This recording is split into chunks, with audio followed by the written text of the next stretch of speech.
Ahora yo quiero leerles 2 o 3 fragmentos de un libro que escribió el ponente de esta mañana, Lucas Magnin. ¿Cómo podemos hacer hoy, en el fin de la historia, para recuperar la frescura de la iglesia primitiva? ¿Hay soluciones a este caos o debemos simplemente resignarnos al mundo que nos toca? En el medioevo, los cristianos tenían que preocuparse por las guerras santas y la peste, pero al menos no tenían grandes inconvenientes en aceptar las verdades elementales de la fe. De una u otra forma, nuestros antecesores pudieron agarrarse a algunas verdades fundamentales y así evitar el naufragio de su fe. Pero la posmodernidad insiste en que la verdad es algo flexible, que se acomoda a nuestro punto de vista, y eso pone en jaque el centro neurálgico de la fe de nuestros antepasados. ¿Cómo hacemos para seguir siendo discípulos de Jesús en estos tiempos de crisis? ¿Es posible elevarse por encima de la angustia y el relativismo tras haber despertado a la subjetividad? ¿Cómo podemos escapar de las voces de los profetas de la nada que repiten que todo es una ilusión? ¿Puedo volver a confiar en mis hermanos en esta era de sospecha e incredulidad, donde todos tienen motivaciones ocultas y pareciera que la respuesta más coherente es la paranoia? ¿Vale la pena bucear en el pasado de los primeros cristianos, los padres de la iglesia, los reformadores o los místicos? Puedo seguir leyendo porque este libro a mí me ha parecido increíble y fascinante, y cuando yo lo empecé a leer antes de conocer a Lucas, comenzó todavía a surgir más preguntas que respuestas. Vivimos en un mundo diferente y queremos seguir haciendo las mismas cosas cuando nos damos cuenta que el mundo ya cambió. Y si hubiéramos dicho esto hasta marzo de 2020, no nos dábamos cuenta de cómo el mundo volvería a cambiar con el COVID-19. Queridos hermanos, el hombre cambia, las sociedades se transforman, pero las verdades del Evangelio siguen inamovibles. Y eso es lo que nosotros hoy tenemos que diferenciar y saber escuchar. Hemos invitado especialmente a nuestro querido hermano y amigo Lucas Magnin. Es argentino. No va a ser nuestra persona favorita en el mundial, pero es nuestro hermano. Y vamos a escuchar a nuestro querido hermano y amigo Lucas sobre una ponencia muy interesante. Él es director en Ciencias de la Comunicación, es licenciado en Letras Modernas, tiene un máster en Teología, es escritor de CLIE, recientemente también es editor de algunos libros. ¿Y saben qué? Ama a Dios y tiene también muchas preguntas que seguramente muchos compartimos, y que todas esas respuestas las podemos encontrar en nuestro Dios. Vamos a ponernos de pie y vamos a recibir a nuestro querido Lucas Magnin, que en esta mañana va a compartir la palabra de Dios con nosotros. Bienvenido, Lucas.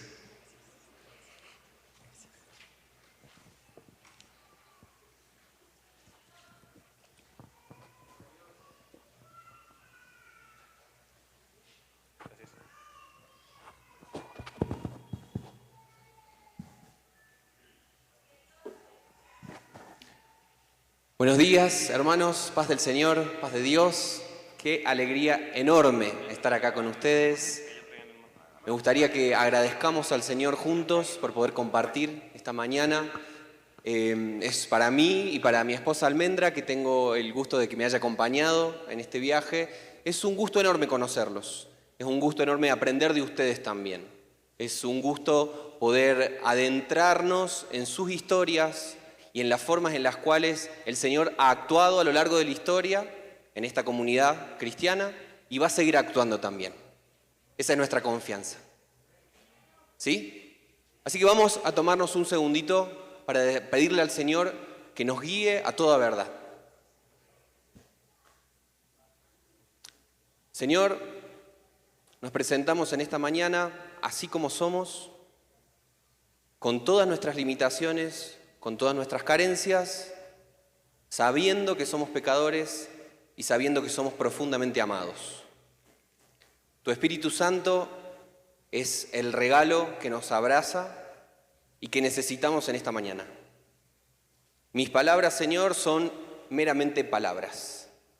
Lo único que va a hacer la diferencia para que esas palabras se conviertan en una fuerza de vida es tu Espíritu Santo.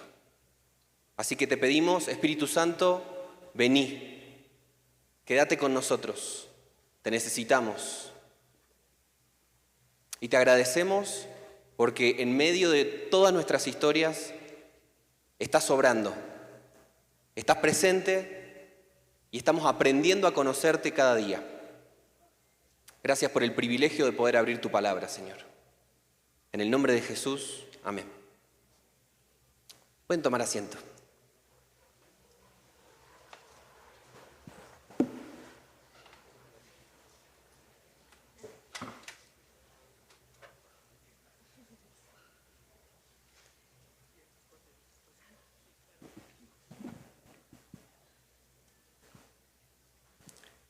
Cuando me llegó la invitación para pasar estos días en este congreso, quizás no visualizaba o no era consciente del compromiso que implicaba acompañarlos. Obviamente toda invitación es un gran compromiso, pero de pasar estos días con ustedes también, con Almendra, mi esposa, nos fuimos dando cuenta de que por delante tienen grandes desafíos. Este es el primer encuentro que ustedes tienen después de la pandemia.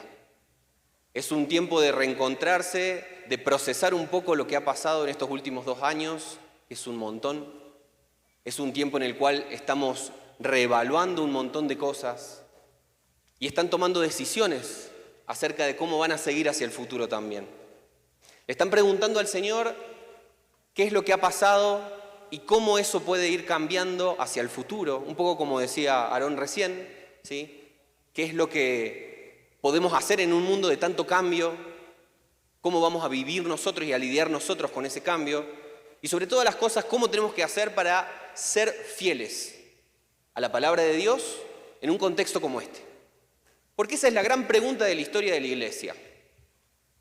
La historia es un continuo y siempre está cambiando.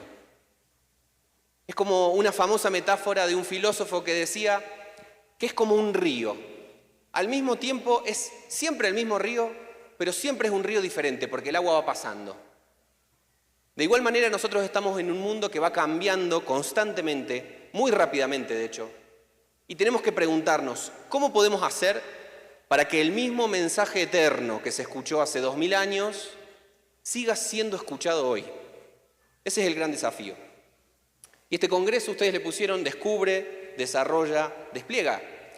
Y recién nomás escuchamos un mensaje que nos animaba a descubrir lo que tenemos en nuestras manos.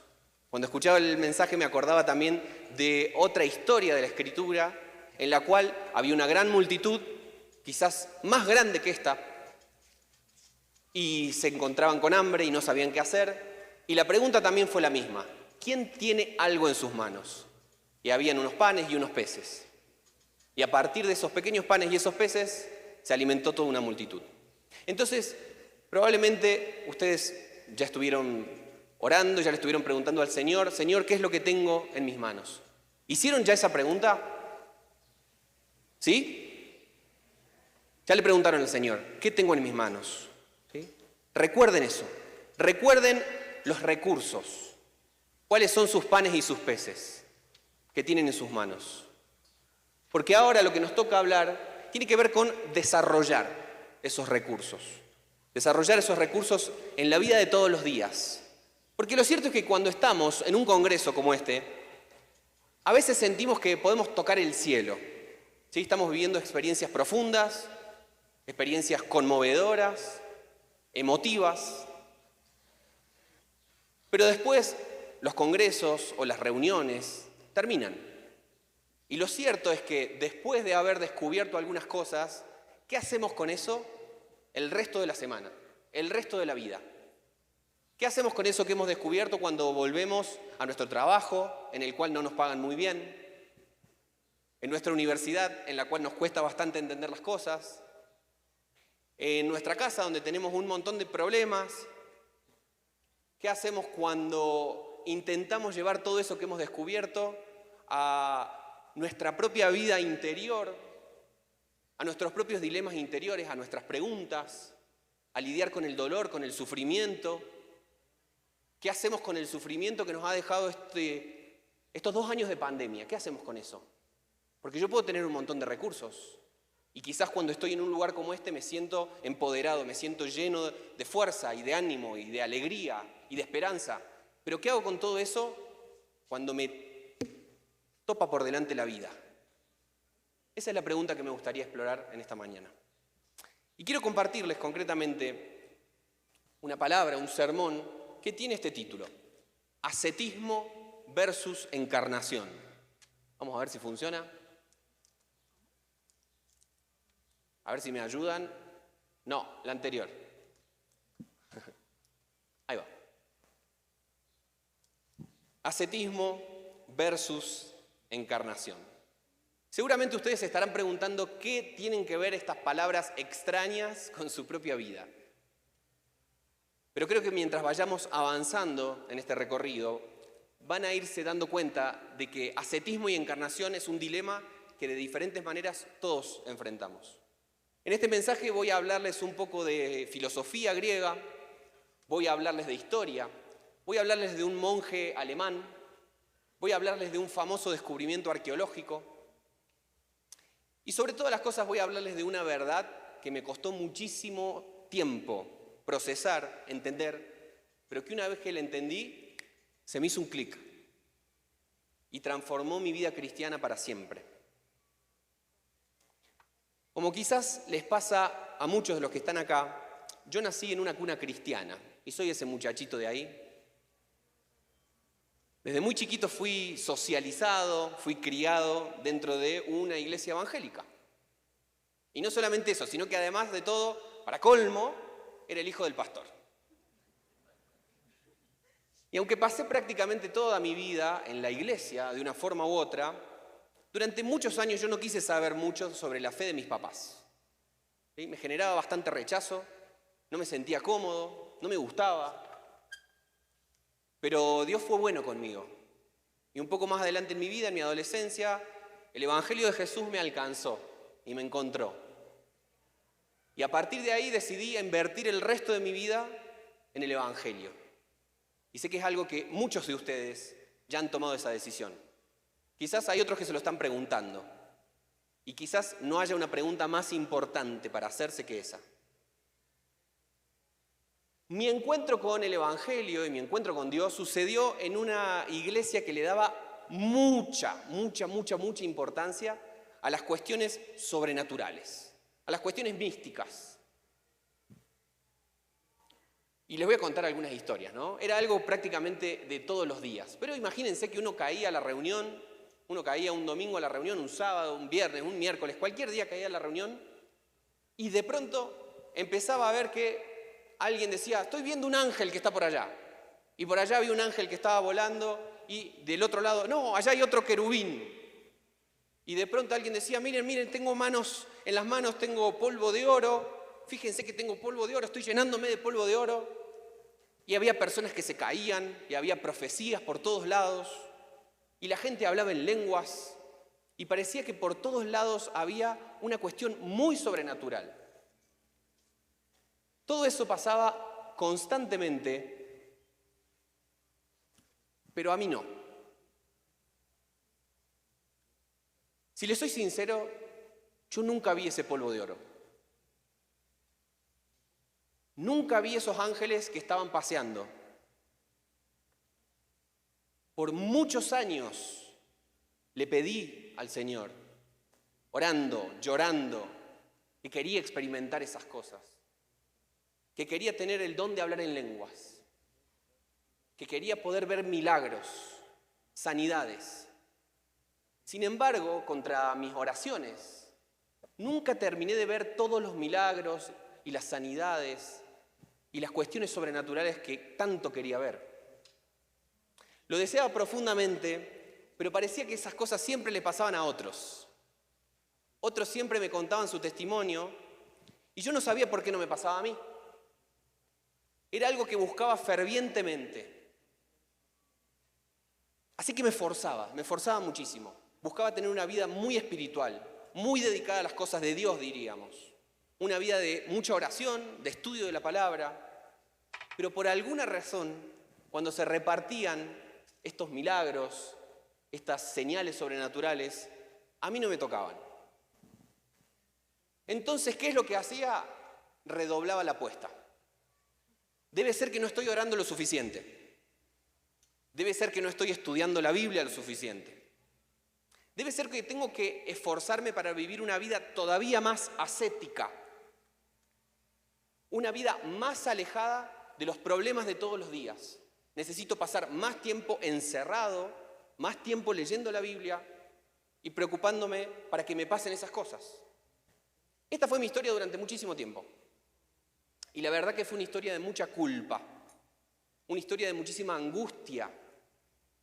Porque como Cantares, ¿no? El amado de mi alma parecía que no lo podía encontrar nunca.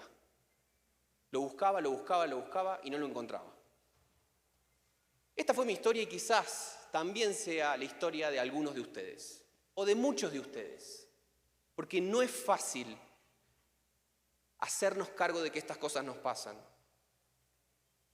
No es fácil reconocer que no siempre suceden los milagros que queremos, vemos las señales que esperamos, somos testigos de cuestiones sobrenaturales como nos gustaría. No es fácil reconocer esto. Y con el paso de los años, como estas cosas sobrenaturales no me pasaban, iba creciendo en mí la frustración. Y me gustaría que leamos el Salmo 22. Busquen en sus Biblias el Salmo 22. Mientras buscaba a Dios y le preguntaba, Señor, ¿dónde estás? ¿Cómo te puedo encontrar? Un poco como en esta imagen, ¿sí? Buscando el faro lejano. Sentía como mío este Salmo 22, que son las mismas palabras que pronunció el Señor en la cruz. Lo tienen por ahí, Salmo capítulo 22. Vamos a leer desde el versículo 1 hasta el versículo 8.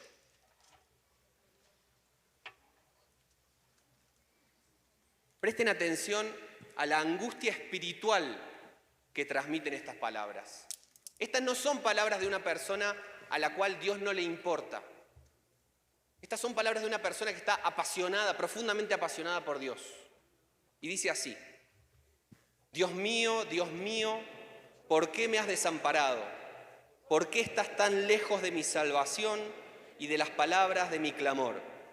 Dios mío, clamo de día y no respondes, y de noche, y no hay para mí reposo. Pero tú eres santo, tú que habitas entre las alabanzas de Israel. En ti esperaron nuestros padres, esperaron y tú los libraste. Clamaron a ti y fueron librados, confiaron en ti y no fueron avergonzados. Mas yo soy gusano y no hombre, oprobio de los hombres y despreciado del pueblo. Todos los que me ven me escarnecen, tuercen los labios, menean la cabeza, diciendo, se encomendó a Jehová. Líbrele él, sálvele, puesto que en él se complacía. Pueden tomar sus asientos. Así me sentía. Dios mío, ¿por qué me has desamparado? Y eventualmente, de tanto tiempo de pedir y no recibir, de esperar, y parecía que no pasaba nada, empecé a dudar del amor de Dios. Empecé a dudar incluso de la existencia de Dios. Porque si realmente existía y si realmente me amaba, ¿cómo puede ser que no me lo demostrara de una manera sobrenatural, de una manera clara, que no dejara lugar a dudas? Cada vez que alguien se acercaba y me decía, Dios me dijo tal cosa, o el Señor me habló, o el Espíritu Santo me reveló, y me lo decía como algo normal, como algo cotidiano de todos los días, yo me sentía un pésimo cristiano. ¿Qué más tenía que hacer para que eso me empezara a pasar a mí? Cada vez que alguien me contaba sobre alguna confirmación profética o un milagro o una experiencia sensorial con el Espíritu Santo, parecía que me estaban hablando de otra cosa. Yo no sabía, no había vivido esas cosas, porque conmigo Dios no se relacionaba de esa manera y me sentía muy culpable por eso. Mi búsqueda de Dios en el terreno sobrenatural me dejaba muchos años con un sabor amargo, ¿no? Aunque tenía muchos años como creyente, aunque buscaba todos los días obedecer la palabra, todavía no había podido agarrar esa llave, la llave para destrabar el misterio de Dios.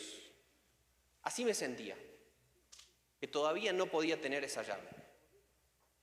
Me sentía enojado, me sentía culpable, porque Dios no me decía nada, porque no me revelaba nada, según mis propios criterios. Y además sentía un poquito de desconfianza. ¿Cómo puede ser que todo esto le esté pasando a otra gente y no me pase a mí? Existen dos grandes formas en las cuales los cristianos hemos buscado la presencia de Dios a lo largo de la historia. La primera es el ascetismo y la segunda es la encarnación. El ascetismo tiene que ver con todo lo que les venía diciendo hasta hace un rato, ¿no?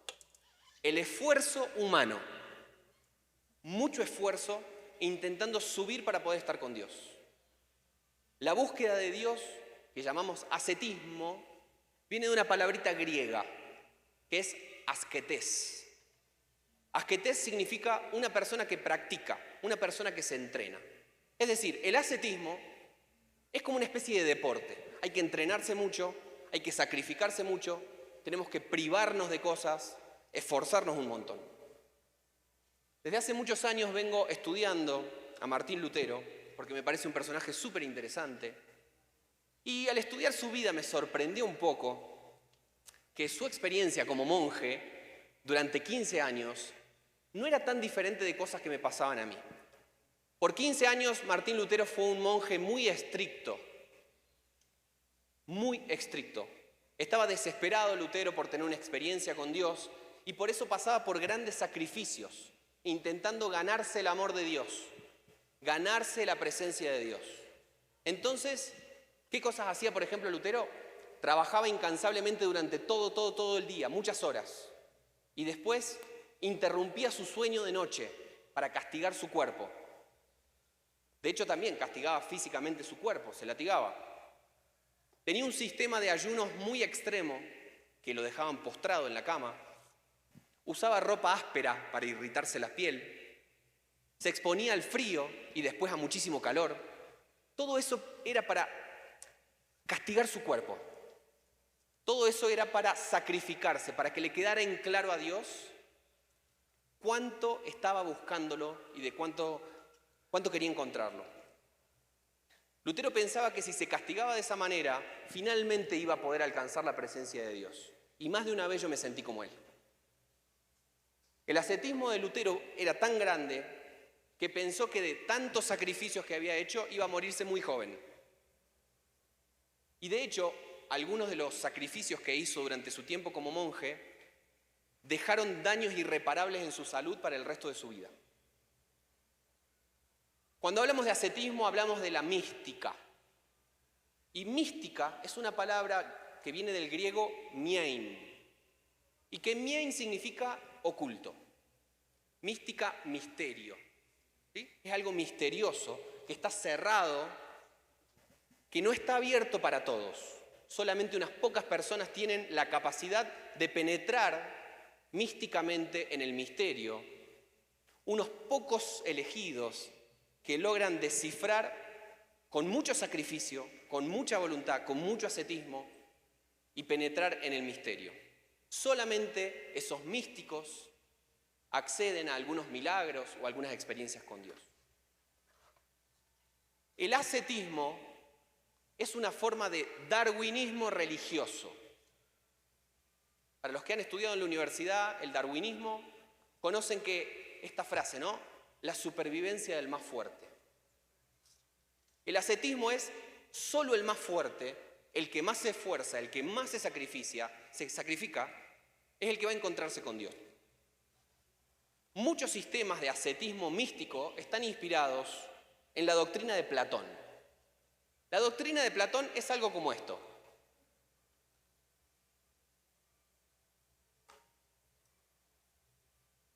El ascetismo es que desde el ser humano, lo terrenal, lo bajo, lo natural, se sube a Dios, lo celestial, lo alto y lo sobrenatural.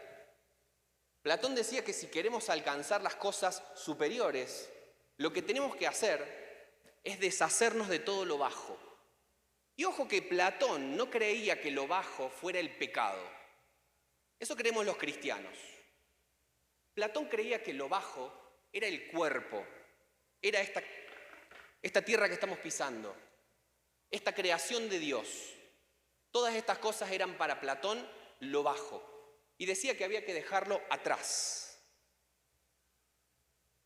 En lo concreto, ¿qué significaba esto? Bueno, había que dejar atrás a la familia, a los amigos, al trabajo, al estudio, a los debates de nuestro tiempo, a las crisis sociales, a cualquier cosa que nos mantuviera alejados de las cosas de arriba, podríamos decir. El ascetismo lo que intenta es sacarnos volando y elevarnos, rechazando las cosas cotidianas, las cosas de todos los días. El ascetismo dice que Dios está allá arriba y que si nosotros queremos estar con Dios, tenemos que subir allá arriba y olvidarnos de todo lo humano. He observado que muchas veces en nuestras comunidades de fe hay un fenómeno que se repite. Pareciera que cuando alguien conoce el Evangelio de Jesús, se llena de libertad, de alegría, de gracia, de perdón, se vive como una experiencia de renovación profunda, pero muchas veces cuando va pasando el tiempo vamos creando cada vez más sistemas y reglas. Vamos creando una serie de pasos que hay que hacer para lograr ciertas cosas. Generalmente lo hacemos con la mejor intención, No es que lo hagamos porque seamos masoquistas. Lo hacemos con buenas intenciones. Y muchas veces incluso de forma inconsciente. Pero nos ponemos nuevas reglas. Y estas nuevas reglas siempre nos tienen a la búsqueda de qué es lo nuevo. ¿Cuál es la palabra fresca de Dios? ¿Cuál es la revelación de Dios? Y así nos mantienen. Y de pronto hay que cantar de ciertas formas, o utilizar ciertas palabras, o leer ciertos libros y evitar otros, o pasar cierta cantidad de horas en oración, o ir a ciertos lugares. Y todas estas cosas que estoy nombrando me hacen recordar un poquito unas palabras del apóstol Pablo. Se los leo. Esto está en Gálatas capítulo 5, versículos del 1 al 6. Dice así: Estad pues firmes en la libertad con que Cristo nos hizo libres, y no estéis otra vez sujetos al yugo de la esclavitud. Mirad, yo Pablo os digo que si os circuncidáis, de nada os aprovechará Cristo. Y otra vez testifico a todo hombre que se haya circuncidado, que está obligado a practicar toda la ley. De Cristo os desligasteis los que por la ley os justificáis. De la gracia habéis caído. Pues nosotros por el Espíritu aguardamos, a base de fe, la esperanza de la justicia, porque en Cristo Jesús ni la circuncisión tiene ningún valor, ni la incircuncisión, sino la fe que actúa mediante el amor. Los gálatas habían querido practicar su ascetismo a través de la circuncisión. Y Pablo les recuerda qué es lo verdaderamente importante del Evangelio. Dice, no es ni la circuncisión ni la incircuncisión. Lo importante es la fe que actúa mediante el amor. El camino del ascetismo nos propone, en teoría, que después de muchísimos esfuerzos, finalmente vamos a poder tener la llave secreta que nos permita tener revelaciones ocultas, misteriosas, que los demás no tienen. Y así de a poco también se va generando entre nosotros una especie de cristianismo de segunda categoría, podríamos decir, ¿no? Están los cristianos que tienen estas grandes revelaciones y después está el pueblo que no tiene esas revelaciones. Y muchas veces los que no las tienen se sienten muy culpables y muchas veces cuando empezamos a tenerlas podemos llegar a sentirnos un poco especiales por tenerlas. Yo sinceramente me sentí durante mucho tiempo parte de este grupo que no las tenía y que siempre iba a ser un cristiano de segunda categoría. Por muchos años intenté este camino del ascetismo con todas mis fuerzas, pero ese camino me llevó a la frustración, a la desilusión con Dios. Pero gracias a Dios, el Señor me abrió los ojos a la palabra para poder entender que también había otro camino para buscar a Dios. ¿Y qué era el camino de la encarnación? A ver. El camino de la encarnación. ¿Sí? En vez del proceso de subir, es un proceso de bajar. Encarnación no significa escaparnos de la realidad para irnos con Dios. Significa traer la vida de Dios a nuestra realidad. Significa que las cosas de Dios llenen todo, nuestra vida cotidiana, nuestro mundo de todos los días. No es salirnos del mundo para encontrarnos con Dios, no es intentar con nuestro propio esfuerzo subir al cielo, sino que es contemplar con agradecimiento cómo Dios ya vino a nosotros. No es que nosotros tenemos que subir para encontrarnos con Dios, Él ya vino para encontrarse con nosotros. Esa es la historia de toda la Biblia. Desde la primera página de la Biblia es Dios el que se acerca a su creación. De punta a punta vamos a ver una y otra vez este mensaje. Me gustaría que se pongan de pie nuevamente para que leamos juntos el Evangelio de Juan, capítulo 1. Quizás no haya un momento más hermoso, al menos para mí, en toda la Escritura, para hablar de esta verdad de la encarnación, que Juan, capítulo 1. Vamos a leer desde el versículo 1 hasta el versículo 5. Juan 1, del 1 al 5, dice así. En el principio era el Verbo, y el Verbo estaba con Dios, y el Verbo era Dios. Este estaba en el principio junto a Dios. Todas las cosas por medio de Él fueron hechas, y sin Él nada de lo que ha sido hecho fue hecho. En Él estaba la vida, y la vida era la luz de los hombres. La luz resplandece en las tinieblas, y las tinieblas no prevalecieron contra ella. Fíjense que hasta acá tenemos una visión del Dios platónico. ¿Sí? Sí, si me esperan un segundito porque quiero que leamos un versículo más, que es la gran sorpresa de este Evangelio. Hasta ahora estuvimos leyendo, ¿sí? En el principio era el Verbo estaba con Dios, el Verbo era Dios. Estamos hablando de las cosas de arriba, podríamos decir. ¿Sí? Esos son los primeros 5 versículos. Vamos a leer ahora el versículo 14. Que el versículo 14 es la gran sorpresa. ¿Sí? Esta es la noticia más importante en la historia de la humanidad. Dice el versículo 14. Y el Verbo se hizo carne y habitó entre nosotros, y vimos su gloria, gloria como del unigénito del Padre, lleno de gracia y de verdad. Y ya que están de pie, vamos a buscar Filipenses, capítulo 2. Así leemos eso también. Fíjense lo que acabamos de ver. El Dios eterno, imposible de alcanzar, se hizo carne. El Logos se hizo sarx. Y habitó entre nosotros y vimos su gloria como del Hijo del Padre. Este es el centro, es el corazón de la teología cristiana. Es decir, no es el ser humano que mediante sus esfuerzos trepó en una escalera de sacrificios y ascetismo hasta llegar hasta Dios, sino que es Dios el que bajó a encontrarnos a nosotros. Y vamos a leer, ya que estamos de pie, Filipenses, capítulo 2.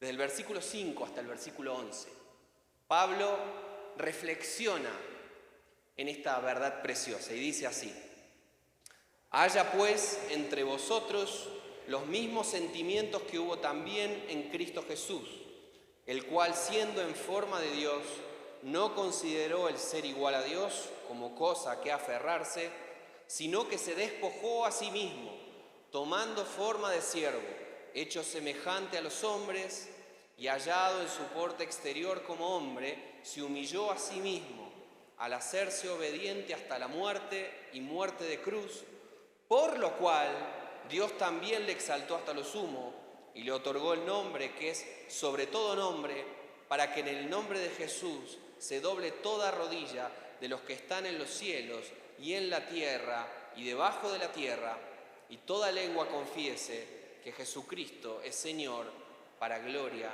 de Dios Padre. Amén. Tomamos asiento.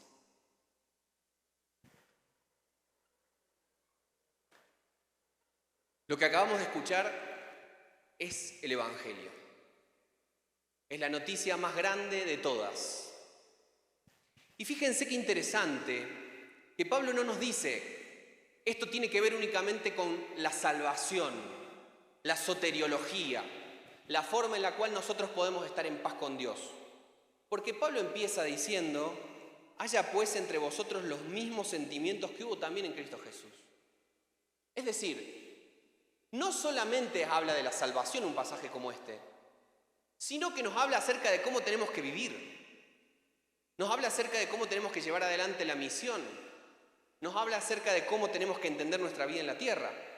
Así como Cristo amó al mundo y se encarnó en nuestra realidad, nosotros tenemos que hacer lo mismo. Los cristianos hemos aprendido muchas veces que ser personas más espirituales significa tener cada vez menos que ver con las cosas de todos los días. Pero lamento decirles, queridos hermanos, que esto es más filosofía platónica que cristianismo. Porque el cristianismo se compromete con la realidad y la redime. El cristianismo no se escapa de la realidad. Porque Cristo se encarnó. El cristianismo no se evade de la realidad. Porque Dios amó tanto al mundo que dio a su único hijo. El cristianismo se encarna en la realidad para redimirla.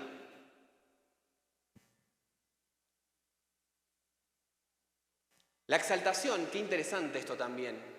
Filipenses dice que justamente, por lo tanto, dice el versículo 9, se humilló a sí mismo, se hizo obediente hasta la muerte, muerto de cruz. Y el versículo 9 dice, por lo cual, es decir, por la encarnación, Dios lo exaltó hasta lo sumo. Es decir, la exaltación del cristiano no viene cuando se escapa de la realidad. Viene justamente cuando se encarna en la realidad y la redime, en el nombre de Dios. Cuando nosotros leemos los evangelios nos encontramos que Jesús tenía una espiritualidad muy concreta. No era una espiritualidad abstracta, misteriosa, difícil. No era un mensaje encriptado, oculto y restringido para unos pocos iluminados. De hecho, en los tiempos de Jesús existían unos personajes llamados los esenios. Los esenios eran los personajes más espirituales de Israel, podríamos decir. Los esenios se habían alejado de las ciudades y de los pueblos de Israel para no contaminarse. ¿Escucharon alguna vez hablar de los rollos del Mar Muerto? ¿Sí? Estos famosos descubrimientos arqueológicos de mitad del siglo pasado. Bueno, estos rollos del Mar Muerto era la biblioteca de esta gente, que los encontraron metidos en unas cuevas justamente cerca del Mar Muerto. En la época de Jesús no había nadie más espiritual, entre comillas, que los esenios. Era un grupo que se había apartado de la sociedad para no contaminarse. Si cuando leemos la Biblia nos parece que los fariseos son estrictos, los fariseos ni siquiera eran tan estrictos como los esenios. Los esenios se bañaban y se lavaban constantemente para purificarse, tomaban baños rituales de purificación constantemente, tenían un código de conducta muy rígido para cumplir. Y lo cierto es que Jesús podría haber sido un esenio. ¿Por qué Jesús no fue un esenio? ¿Por qué Jesús, en vez de retirarse y vivir alejado de todo el mundo para estar en comunión con Dios, decidió caminar las calles? Decidió estar donde estaba la gente. Jesús no se aleja de la sociedad para encontrarse con Dios. Jesús se sumerge en la sociedad y ahí manifiesta la presencia de Dios. Jesús podría haber tranquilamente sido un esenio, pero prefirió compartir la mesa con las personas. Compartir la vida real de personas reales. Y a personas reales les abría los ojos sobre la presencia de Dios. Les decía, fíjense, no hay que alejarse para encontrar a Dios, sino más bien, en palabras de Jesús, el reino de los cielos se ha acercado. El reino de los cielos está entre vosotros, dice Jesús. Imagínense que Jesús hubiera dicho, el reino de Dios está en el desierto, como hacía Juan el Bautista. Jesús no fue Juan el Bautista, Jesús no fue un esenio. Jesús estaba en el medio de la sociedad y les decía, el reino de Dios está entre vosotros.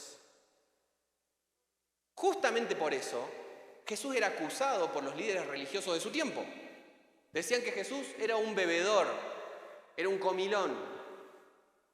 Decían que Jesús era un tibio, que no era tan rígido con el cumplimiento de la ley.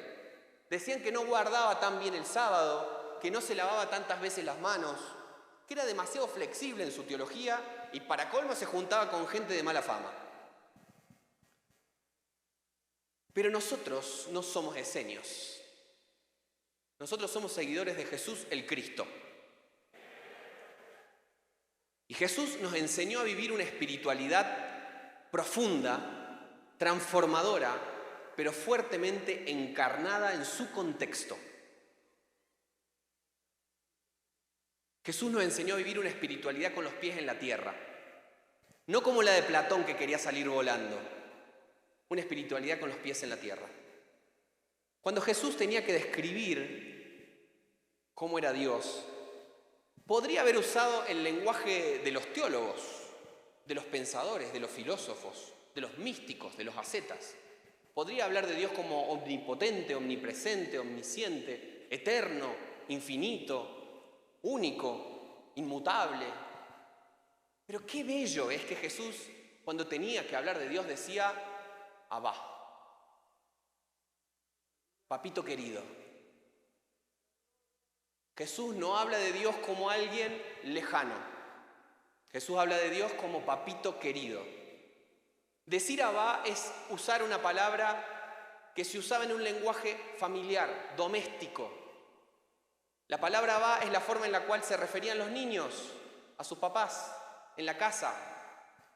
Jesús nos enseña que para acercarnos a Dios no tenemos que andar con tantos protocolos.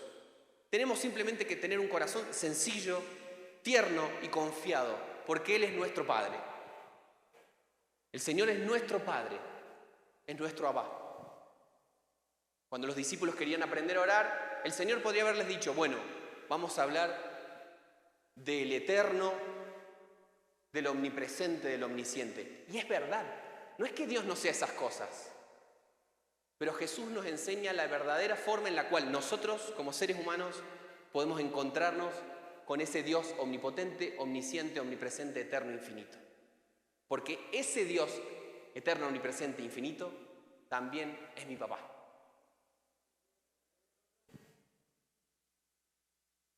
Cuando a Jesús le preguntaban cómo era Dios, no respondía con un lenguaje complicado, enroscado, difícil, que no tuviera nada que ver con la vida de las personas. Todo lo contrario. Fíjense las formas en las cuales Jesús encontraba la presencia de Dios todos los días. Fíjense en esta lista. Esta lista nos habla de un montón de cosas que las personas iban a encontrar diariamente en los tiempos de Jesús. Y les tiro la pelota, como decimos en Argentina. Ustedes, si tuvieran que ponerlo en sus propias palabras, ¿cómo adaptarían este tipo de esperanza a su contexto, a su realidad, a su trabajo, a su universidad, a sus compañeros. Porque para Jesús, el reino de Dios es como un agricultor que sembró una buena semilla, como una semilla de mostaza, como la levadura que utilizó una mujer, como un tesoro escondido que un hombre descubrió, como un comerciante que busca perlas de calidad, como una red para pescar, como un rey que decidió poner al día sus cuentas, como un propietario que salió a contratar obreros, como un rey que preparó una gran fiesta de bodas, como 10 damas de honor, como un hombre que tenía que emprender un viaje, como un agricultor que esparce semilla en la tierra. Fíjense, son todas cosas sencillas, cotidianas, de todos los días. Y justamente allí es donde Dios se encuentra con nosotros. Al leer los evangelios, me di cuenta de que eso en realidad había estado siempre ahí. Y me hizo un clic mental. Y se fueron la culpa y la angustia que yo tenía en mi intento de subir hasta Dios. Porque entendí que no tenía que salirme del mundo e irme al desierto como los esenios para poder encontrarme con Dios, sino que Dios ya había dado ese paso. Dios ya había dado el paso de encontrarse conmigo y con nosotros. Y por eso, y ya acercándome al final, ser más espiritual no significa que tengamos que distanciarnos de la gente que nos rodea, que tengamos que disociarnos de la sociedad en la que estamos. Ser personas espirituales significa, sobre todas las cosas, permitir que la vida de Dios penetre en todas las cosas que hacemos, en todas las cosas que pensamos, en todas las cosas que decimos. Y lo cierto es que nosotros vivimos en una vida que se pasa entre el bus, el trabajo, prepararse una enchilada, ir a la universidad, responder mensajes en WhatsApp, postear algo en Instagram, juntarse después de la iglesia con los amigos. Esa es nuestra vida, cotidiana, real. Y si Dios no está penetrando y viviendo en toda esa vida cotidiana y real, significa que Dios solamente ocupa un ratito de nuestra vida. El ratito del culto o el ratito donde leemos la Biblia. La invitación que quiero hacerles es justamente que se animen, que nos animemos a permitir que Dios penetre en todas las áreas de nuestra vida. Desde las cosas más religiosamente espirituales hasta las cosas más cotidianamente espirituales. La Biblia no nos obliga a tener que elegir entre la realidad espiritual y la realidad de todos los días. La Biblia nos invita a ser conscientes de la presencia de Dios en la vida que vivimos todos los días. La presencia de Dios significa que Dios está presente.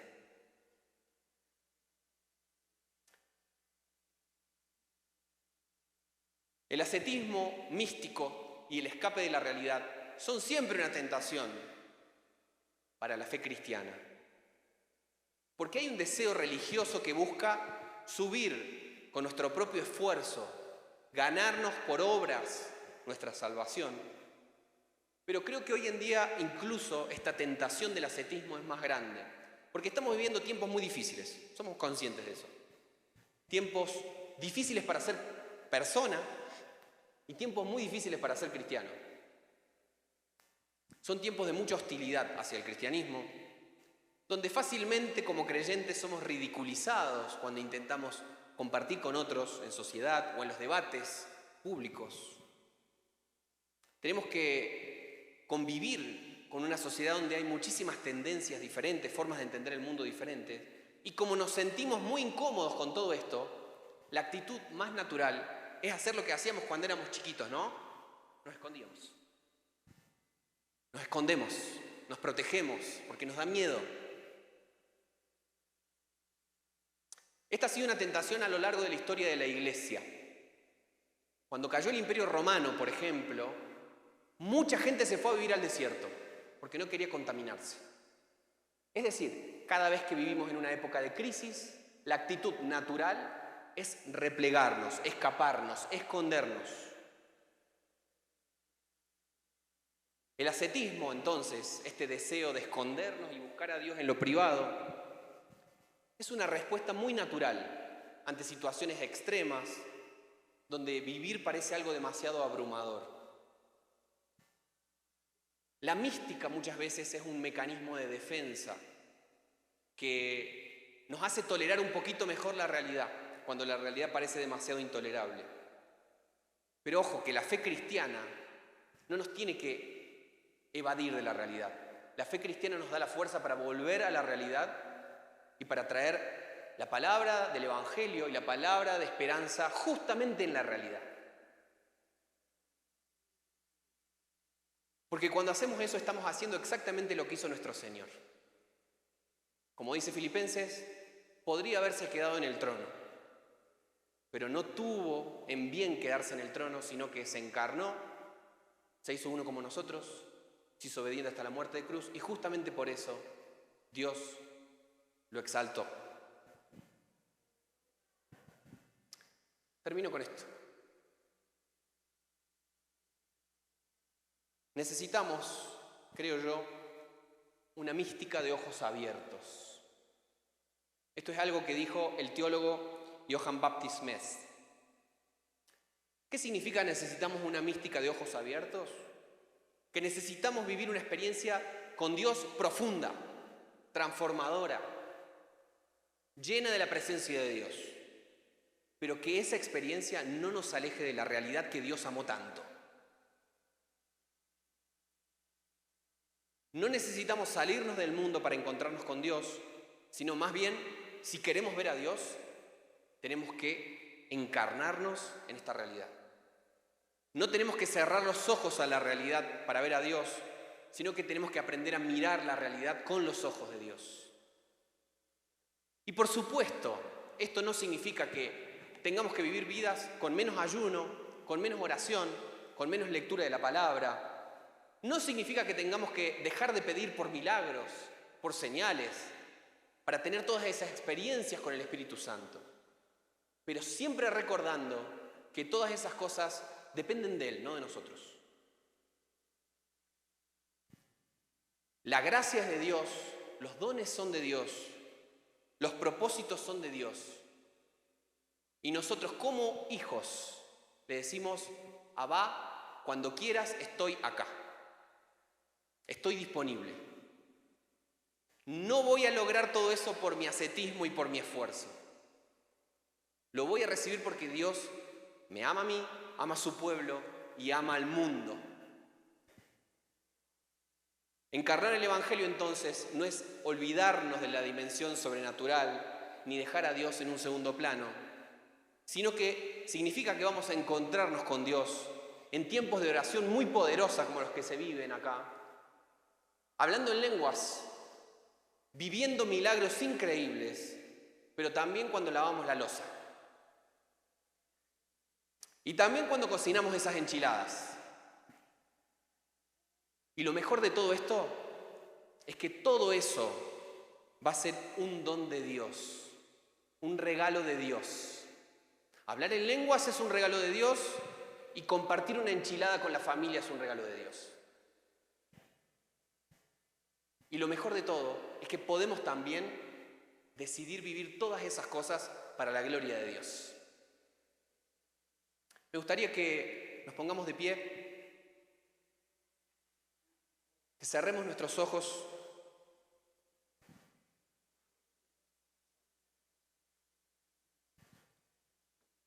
Estuvimos hace un ratito preguntándole al Señor, ¿qué tengo en mis manos?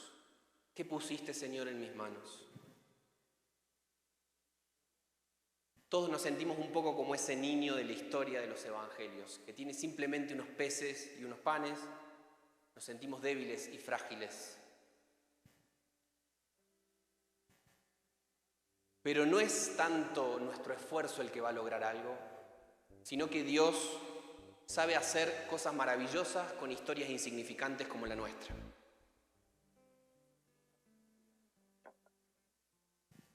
Te pedimos, Señor, en esta mañana, con humildad, en reverencia y con todo el amor que nos entra en el pecho, que nos ayudes a compartir esos pocos panes y peces que tenemos en las manos con nuestro compañero en la universidad,